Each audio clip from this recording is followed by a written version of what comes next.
With the G5, LG has completely revamped its flagship smartphone, releasing a device that is decidedly different from the G4. In many ways, LG needed to do something big with its latest flagship offering. The G4 was one of the most divisive smartphones in recent memory, with some loving its unique back-facing power and volume rocker, while others absolutely hated it, along with the phone's lackluster plastic body. This is why, despite the device's faults, it's difficult not to admire LG's unique modular approach to the traditional concept of a smartphone, especially when compared to Samsung's iterative S7 and S7 Edge. While the G5's design is generally reminiscent of a Nexus 5X, the subtle bump running around the circumference of the phone's fingerprint scanner, which also acts as a home button, as well as its double cameras, gives the impression of a device that is not as refined as it probably could be. The same goes for the phone's subtly curved upper half and smooth indent running across its exterior. With that said though, while these two aesthetic decisions don't appeal to my particular taste, they do give the G5 a look that's unlike other flagship devices on the market. But it's the modular design that is the G5's most significant draw. Current accessories, which LG is amusingly calling friends, include the Camera Plus module that turns a smartphone into a point-and-shoot camera, adding a 2-stage shutter button, video record button, and zoom wheel, as well as a speaker called the Hi-Fi Plus by Bang & Olufsen. While I personally don't find either of these accessories particularly useful, the LG G5's modular port has a significant amount of potential. If third-party accessory manufacturers opt to support the G5's slide-out modular expansion, and the verdict is still out on whether or not they will, this feature could result in a significant shift in the mobile industry. As for specs, like most recently released Android devices, most notably the Galaxy S7, LG's latest flagship device comes stacked with high-end hardware. The G5 features a vibrant 5.3-inch QHD display, 4 gigs of RAM, 32 gigs of storage, USB Type-C, Qualcomm Snapdragon 820,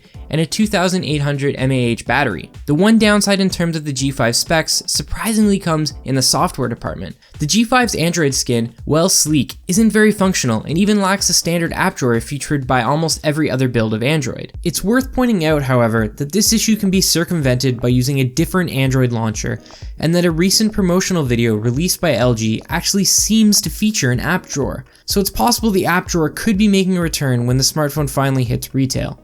Essentially, LG's latest device is an extremely powerful smartphone that's able to go head-to-head with Samsung's S7 and even Apple's iPhone 6s. The G5's main back camera, which measures in at 16 megapixels, and its 8 megapixel front camera are impressive shooters, snapping vibrant, color-rich photos, though the phone's low-light performance is less impressive, and isn't able to match the S7, the current photo king in my book. But it's the G5's second 8 megapixel camera lens that I found most impressive, and no, it isn't there to snap stereoscopic 3D images. This shooter is designed to take wide-angle shots with a greater field of vision.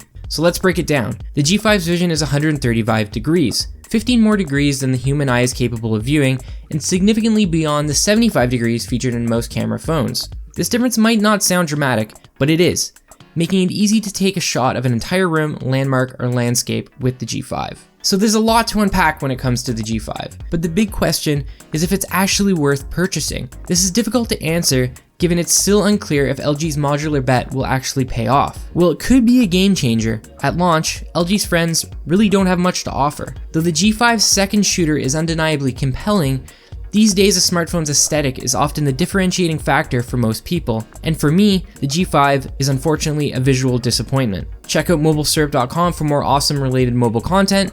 I'm Patrick O'Rourke for Mobile Syrup.